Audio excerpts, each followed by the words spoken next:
Hello everyone, I am सदैव सिंह चारण। आदर्श बाल मंदिर के ऑनलाइन क्लासेस में आपका स्वागत है।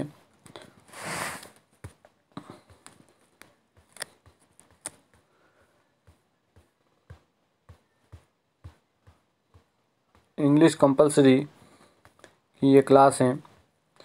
इसमें आज का जो हमारा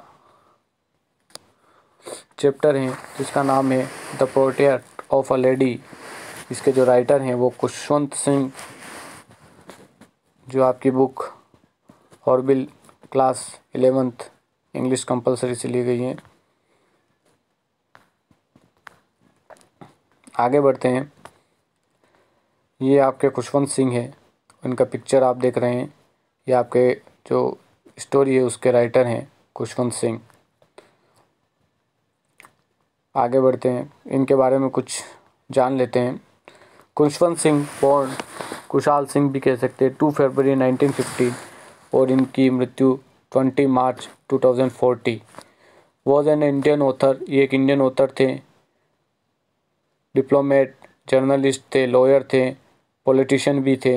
his experience in the 1947 partition of India inspired him to right.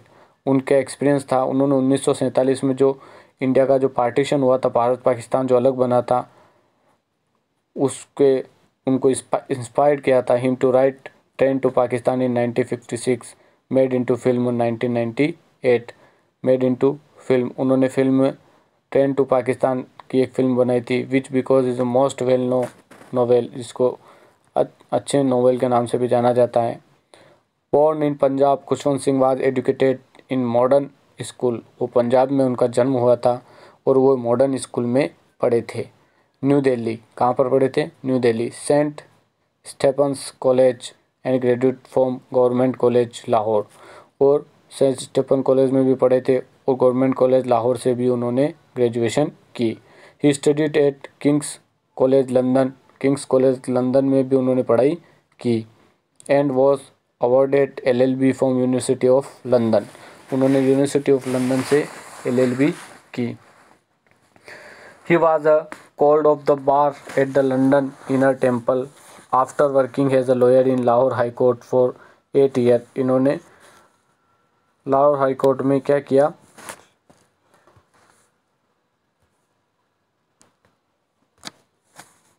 Lahore high court में 8 ईयर तक इन्होंने लॉयर का काम किया। ये join the Indian foreign service, इन्होंने IFS है, यानी IAS जो होता है, IAS जो इंडियन एडमिनिस्ट्रेटिव सर्विस जो होती है उसके अंदर ही होता है इंडियन, जिसको हम कह सकते हैं इंडियन फॉरेन सर्विस। यानी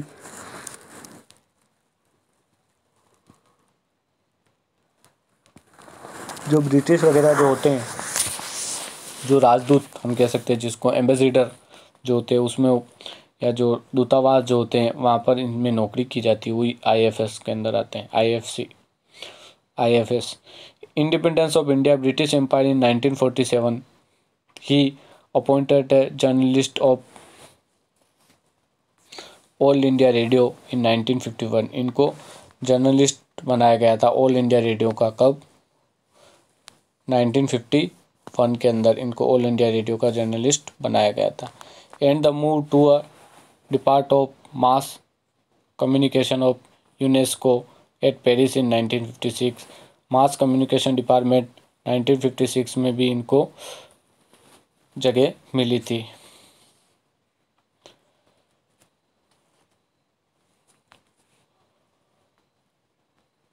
These last two careers encouraged him to pursue a literary career। इनके जो लास्ट 2 कैरियर था वो इसका लिटरेरी कैरियर कहा जा सकता है, जिन्होंने इन्होंने साहित्य के बारे में बताया या उनके बारे में इनकरेज किया। As a writer he was best know as the trenchant secularism, humour, sarcasm and the abiding love of poetry मतलब ये लव ऑफ पोइट्री वगैरह इन्होंने बहुत इसमें किया। His comparisons of social and behavioural characteristics of westerners and Indians Indians और westerners के बीच में किस प्रकार से कंपैरिजन किया इन्होंने सोशल बिहेवियर के रूप में, कि उनका सोशल बिहेवियर कैसा रहता है, इंडियन का कैसा रहता है। Westerners Indian are the laced with the acid wit. He served as the editor of several literary and news magazines. उन्होंने बहुत सारी न्यूज़ मैगजीन्स में भी काम किया। As well as 2 newspaper through the 1970 and 1980s। Between 1980 1986 served a member of parliament। 1980 से 1986 लगभग इन्होंने member of parliament in Rajya Sabha के अंदर मेंबर ऑफ पार्लियामेंट का पद पर भी वो बने रहे। The upper house of the parliament of India. Upper house वही राज्यसभा, लोअर हाउस कौन सा होता है, लोकसभा। तो इस तरह से राज्यसभा या फिर लोकसभा अलग अलग होते हैं। तो इन्होंने राज्यसभा के अंदर इनको मेंबर ऑफ पार्लियामेंट यानी एमपी भी रहे थे। कब रहे थे, 1980 to 1986। तो हम इनको एक तरह से क्या कह सकते हैं कि देख आप इसमें कह सकते हो कि ये एक तरह से पहले क्या थे, लॉयर भी थे, साथ साथ में फिर क्या बने, लॉयर के बाद में वो इंडियन फॉरेन सर्विस में भी चले गए। तो ये आईएएस वगैरह आईएफएस भी बने 2। तीसरा ये यूनेस्को के अंदर भी गए, यूनेस्को। चौथा कैरियर ये हो गया इनका। पांचवा इनका लिटरेरी कैरियर जो हम कह सकते हैं, पांचवा। और छठा इसको हम कह सकते हैं मेंबर ऑफ राज्य, जिसमें हम पॉलिटिकल कैरियर भी इनका कह सकते हैं। तो 4-5 कैरियर इन्होंने अपने बनाए। तो एक आदमी अलग अलग तरह से जाना जाएगा। Khushwant Singh was awarded the Padma Bhushan in 1974। Padma Bhushan award से इनको नवाजा गया था। However return the award in 90 protect against operation blue star. Operation blue star में उन्होंने क्या कर दिया था, ये अवार्ड लौटा दिया था। In which the Indian army edited Amritsar, जहां अमृतसर के अंदर इंडियन आर्मी थी। In 2007 he awarded Padma Vibhushan, the second highest civilian award in India, जिसको सेकंड हाईएस्ट सिविलियन अवार्ड कहा जा सकता है। फर्स्ट कौन सा है, भारत रत्न, फिर पद्म विभूषण, फिर पद्म भूषण, फिर पद्म श्री, ऐसे अलग अलग अवार्ड मिलते हैं। तो सबसे बड़ा है भारत रत्न, फिर पद्म विभूषण, फिर पद्म भूषण, फिर पद्मश्री। तो ये अलग अलग प्रकार के अवार्ड मिलते हैं, जिसमें से उनको second highest award civilian award in India उनको दिया गया था। तो खुशवंत सिंह का करियर अपने पूरा देखा, किस तरीके से वो अपने अलग अलग तरीके से उन्होंने अपना जीवन बिताया। जैसे कि फर्स्ट में हम कह सकते हैं कि उन्होंने बहुत सारा क्या किया, लॉयर बने। लॉयर के बाद वो क्या हुए, खुशवंत सिंह सबसे पहले क्या बने, लॉयर। लॉयर के बाद वो क्या बन गए, लॉयर के बाद वो बन गए एक जर्नलिस्ट बने। जर्नलिस्ट के साथ साथ फिर वो एक हम कह सकते हैं यूनेस्को के अंदर रहे। यूनेस्को के अंदर उसके बाद उन्होंने अपने लिटरेरी कैरियर, और फिर वो राज्यसभा में एमपी भी रहे। तो उन्होंने अपने जीवन में अलग अलग कैरियर अलग अलग देखा। तो ये एक अच्छी बात है कि एक अच्छे राइटर है। और इन्होंने एक the portrait of a lady जो इन्होंने लिखा है, उसके बारे में भी हम बात करेंगे, किस प्रकार से उन्होंने इसके बारे में लिखा है। तो ये जो स्टोरी है, इस स्टोरी के बारे में उन्होंने लिखा है कि ये जो कहानी है, ये खुशवंत सिंह की पुस्तक the mark of Vishnu and other stories से ली गई है। उनका एक कलेक्शन है, क्या नाम है उस कलेक्शन का, the mark of Vishnu and others. तो इस के अंदर से ये क्या ली गई है, स्टोरी उसके अंदर से निकाली गई है। ये जो कहानी है, लेखक अपनी दादी का चरित्र चित्रण शब्दों के माध्यम से किया गया। अपनी दादी का जो कैरेक्टर है वो उन्होंने किससे पेश किया गया है, शब्दों के माध्यम से बताया गया है। समय के बीतने पर इस संबंध में कई बदलाव आए। यह परिवर्तन केवल परिस्थितिवश थे। हालांकि दादी का अपने पोते के प्रति प्यार उनकी मृत्यु तक अपरिवर्तनीय रहा। यह कहानी हम बुजुर्गों एवं बच्चों के संबंध के बारे में बताती है। इस कहानी का उद्देश्य युवा पीढ़ी में बुजुर्गों के प्रति सम्मान एवं लगाव पैदा करना है। इस प्रकार की ये कहानी है। तो इस कहानी को हम थोड़ा सा इसकी समरी हम आज देख लेते हैं, फिर कल से हम इसको स्टार्ट करेंगे। तो एक बार आपके बात समझ में अगर समरी अगर आ गई तो आप इस स्टोरी को आसानी से समझ सकते हो। तो हम इस स्टोरी की समरी हम देखते हैं। The portrait of the lady लेखक की दादी के बारे में एक सुंदर शब्द चित्र कह सकते हैं। शब्द चित्र यानी शब्दों के द्वारा जो एक चित्र बनाया जाता है, जैसे एक कल्पना की जाती है शब्दों के द्वारा, उसी को हम शब्द चित्र कह सकते हैं। यह एक भारतीय ग्रामीण वृद्धा जो शहरी जीवन में पहुंच जाने के कारण उत्पन्न एकांत के दर्द को महसूस करती है कि कैसे एक जो बूढ़ी औरत होती है वो शहरी जीवन में पहुंच जाती है तो वो एकांत का अनुभव करती हैं।